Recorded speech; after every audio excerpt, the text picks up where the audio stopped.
जय श्री राधे दोस्तों, चलिए आपके लिए एक नई कहानी लेकर आए हैं।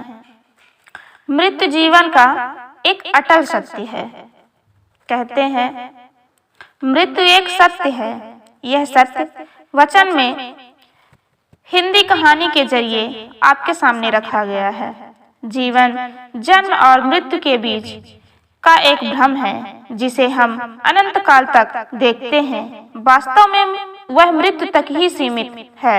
एक राधे श्याम नामक युवक था। स्वभाव से बड़ा ही शांत था एवं सुविचारों वाला व्यक्ति था। उसके छोटा सा परिवार था जिसके उसमें माता पिता एवं पत्नी, 2 बच्चे सभी बेहद प्यार करते थे।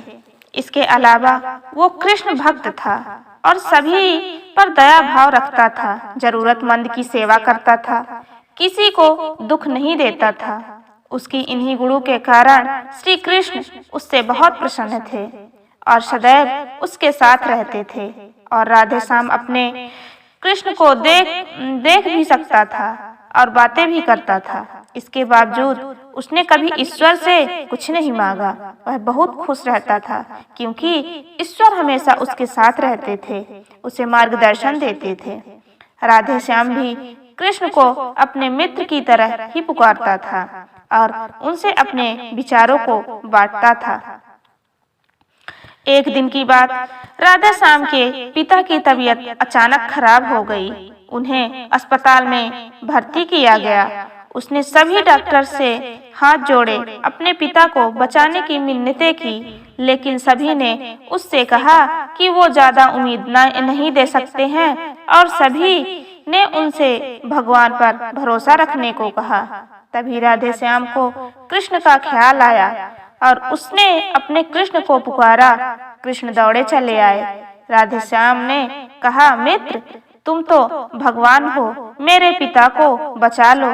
कृष्ण ने कहा, मित्र ये मेरे हाथों में नहीं है। अगर मृत्यु का समय होगा तो होना तय है। इस पर राधे श्याम नाराज हो गया और कृष्ण से लड़ने लगा। गुस्से में उन्हें कोसने लगा। भगवान ने भी उसे बहुत समझाया पर उसने एक ना सुनी।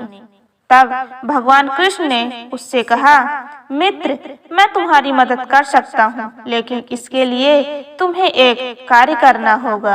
राधे श्याम ने तुरंत पूछा, कैसा कार्य? कृष्ण ने कहा, तुम्हें किसी एक घर में मुट्ठी भर ज्वार लानी होगी और ध्यान रखना होगा कि उस परिवार में कभी किसी को मृत्यु न हुई हो। राधे श्याम झट से हाँ बोलकर तलाश में निकल गया। उसने कई दरवाजे खटखटाए। हर घर में ज्वार तो होती, लेकिन ऐसा कोई नहीं होता जिनके परिवार में किसी की मृत्यु ना हुई हो।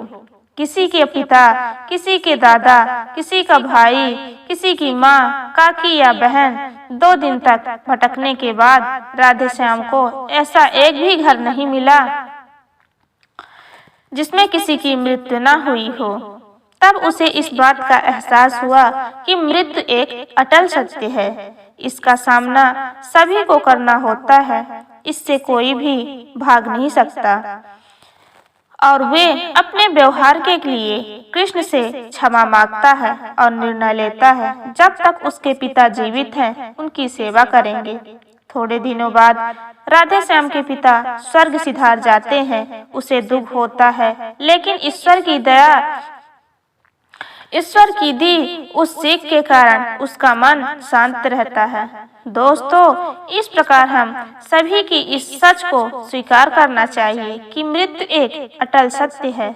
उसे नकारना मूर्खता है। दुख होता है, लेकिन उसमें फंस जाना गलत है, क्योंकि केवल आप ही उस दुख से पीड़ित नहीं हैं, अपितु संपूर्ण मानव जाति उस दुख से रूबरू होती है।